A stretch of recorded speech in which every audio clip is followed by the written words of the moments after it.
Welcome back to the Final Whistle podcast. I'm your host, Luca Wilson, and today we'll be discussing the Austrian Grand Prix and making predictions for the British Grand Prix this week in Silverstone. So first, Lando Norris gets a big win. Kind of gets his confidence back because he's a very confidence-driven driver. He's finally coming to his own, I think, to be the title contender. It felt like for the past couple weeks, Oscar was really running away with things. It kind of felt like it would be a two-man race, but in the end, Oscar would win. But I think that Lando has really proven that he is a contender and will actually challenge Oscar on those good days. He had a really good defending. A lot of it was because of traffic towards the end of the race, which we'll get into later. But I still do think that he deserves a lot of credit for his job that he did. He was getting a little frantic at times, asking his engineer for help, but I think he kept it composed for the most part and had a really good weekend. And then a big question is, will Lando's head be the reason why he would lose the championship? He gets out of his mind sometimes and really into his own head and stresses himself out, cracks under pressure a lot, which that's kind of been his thing, that he cracks under pressure. So I think that if he does end up losing the championship, it'll be moments like today or like Sunday where we saw him kind of get a little frantic and a little panic. That would be the reason why he would end up losing the championship to Oscar. And then a big pain point was McLaren's battle. It's kind of a friendly rivalry right now, which I could see it clashing, but the personality types are so different. It's not really like a Lewis Hamilton and a Nico Rosberg. Lando likes to make friends and doesn't like to clash with too many people. That's why you see him and Max have such a good relationship, because they don't clash a lot. But I could see it happening if Lando kind of turns it on a little bit. Definitely could end up being something to look forward to. Will their fight for the championship stay clean? And it's already shown in Canada that it's not necessarily clean. It wasn't a clash though. Lando just hit Oscar's back. Oscar didn't have any damage. It was just Lando, and it was Lando's fault. So you can kind of see like that's not gonna really boil over. But I could see a crash happening, like with Oscar locking up into turn 3. You could definitely see, or turn 5, I think, or turn 4. That's definitely could be a cause for concern. Next, the Max and Kimi crash. I think Max definitely knows that it's over. The championship is over for him. And I think he kind of accepted it with that post-race interview, kind of taking Kimi's back and saying he said sorry and all those things. Definitely think that he kind of knows. But also, I feel like it could maybe be an inkling that he wants to go to Mercedes and that he's kind of sweetening up the relationship with him and Kimi, which he's always had a good relationship with Kimi, we've seen. So I don't think it's like anything Red Bull can really do now. They've given him the car, and it's not very good. So if he does go to Mercedes, I don't think it would be kind of a shock to anyone in the community. I think it's kind of a more of a expected type thing that it's so talked about right now that people wouldn't be shocked. The aftermath of the crash, I think, kind of rocks Kimi's confidence a little. Just got a podium and then locks up into Max. I think it's a rookie mistake. Some people are calling it a racing incident, and a lot of people online are actually bashing Kimi, which I don't think is very I don't think he really earned that yet. It's one mistake. He's shown glimpses of really good stuff. And I see people saying that they promoted him too early. He doesn't have enough time. He's not that good of a racer. But, I mean, rookie mistakes happen with anyone. They happen with Max. They happen with Oscar. And you see how fine they turned out. So I don't think that Kimi got promoted too soon. I just think it's just a rookie mistake. And then Red Bull's trouble at their own track. I think that they're finally feeling the cost of losing Adrian Newey. And obviously, it's we won't really see it until 2026. See how big Adrian Newey was a part of the Red Bull construction and kind of how good he really is at his job. And I saw a frequently asked question in the community was like, did Max carry how good they really were? But if you see the championships, 2022, 2023, he dominated, and I think that it's a two-way. If you're completely dominating, it's not just the driver, it's the team as well. So I think that it's kind of nonsense to say that Red Bull isn't a good team. But it's definitely, I think they're definitely struggling now, and they're struggling to find a good teammate for Max. They haven't had a good one since Daniel Ricciardo that's been consistent, and I think that they're really feeling. I think they wish that they would have kept Ricciardo now and not caused so much tension between him and Max. And then Mercedes, overheating, engine problems, and rookie growing pains this season. I don't think anything's going wrong. I think that's just what happens when you lose the GOAT. Stuff goes wrong. George had to really step up, but also he beat Lewis last year, so I don't think it's like George isn't ready. I think it's just Kimi growing pains. I think, is Max the answer? I heard the 2026 car, Mercedes is the odds-on favorite to like be the best car. So I don't think it's necessarily like a Max thing. Max would just make the gap even bigger if they are the best team. But I don't think it's like a Max can fix tire temperature and engine problems. That's kind of just a product of the development of the car.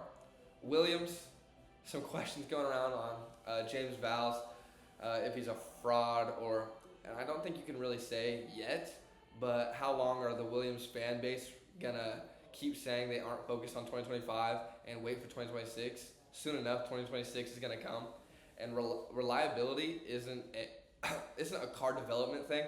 It's just, I mean, every team wants to be durable. Even if they were kind of signing off this season, you still don't want engine problems because that's a team thing. That's a thing that could be fixed without developing the car.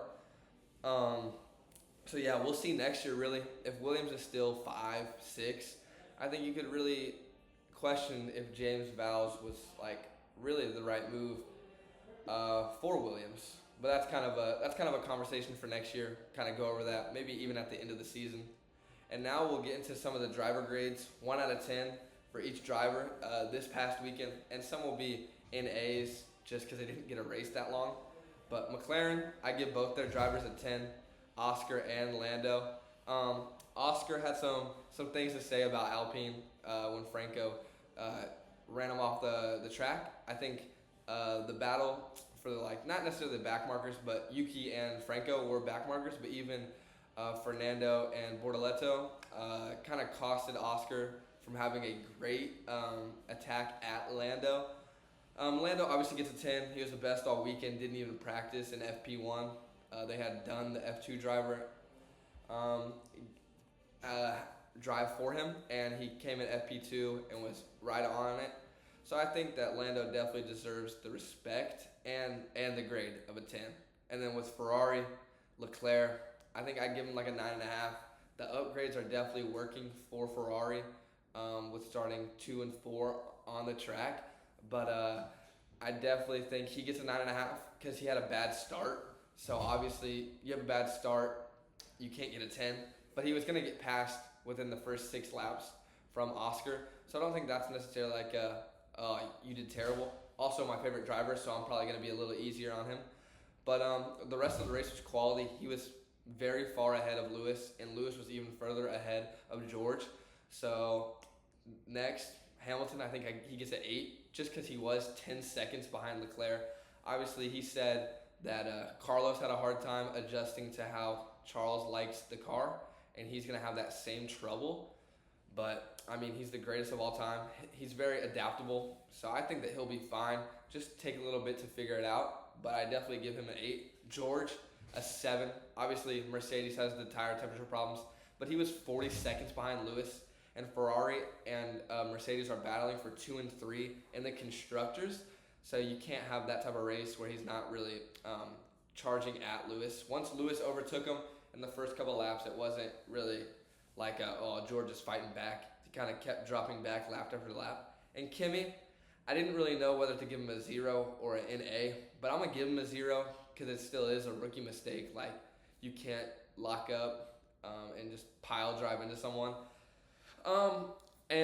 But you see glimpses, that's why, it's a little harsh to give him a 0, but he crashed on the first lap, first sector. So I definitely think that he gets a 0. Then to the Racing Bulls, Liam Lawson, 9.5. Great quality, put it in P6, and had a little bit of a different strategy, and it's his best finish. So I definitely think Liam Lawson deserves the credit. But I don't think people are giving him. I think he's a very underrated driver. A lot of pressure with being in Red Bull, and then obviously finished above both Red Bulls this race. And then Hajar, 7, didn't finish in the points, but also got floor damage. So can't really be too mad at him at the end of the day. Floor damage, he didn't even know where it was from. So he ran a solid race, but still can't give him higher than a 7 because he did finish out of the points. Red Bull, Verstappen, I just gave him an NA because he got crashed into. It wasn't even his fault. And then Yuki, I gave a 3.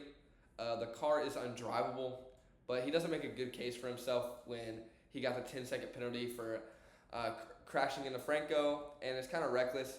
His confidence definitely seems down, though, so you got to feel for him a little bit because he was doing so good in the Racing Bulls this year and then made the jump to Red Bull for Japan and kind of just hasn't gotten off the ground yet. Next, Aston. I gave Alonso an 8. Great defending. The person that he manages in Gabriel Bortoleto.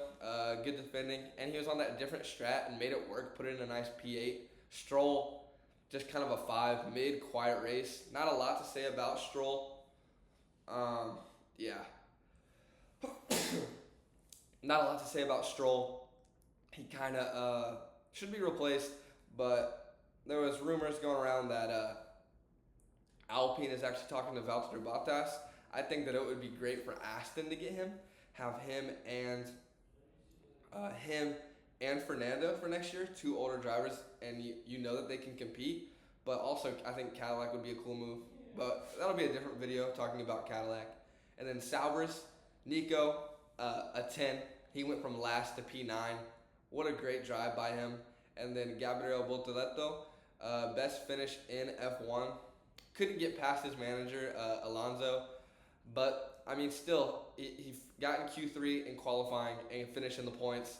And not necessarily the smoothest race, but he still put it in his best finish and his first points in F1. So you got to give up for him. You can see the potential that they were talking about.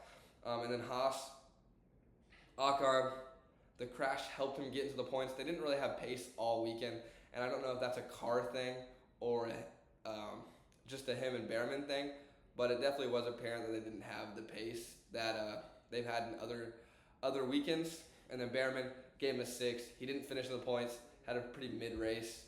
Not much to really say about him.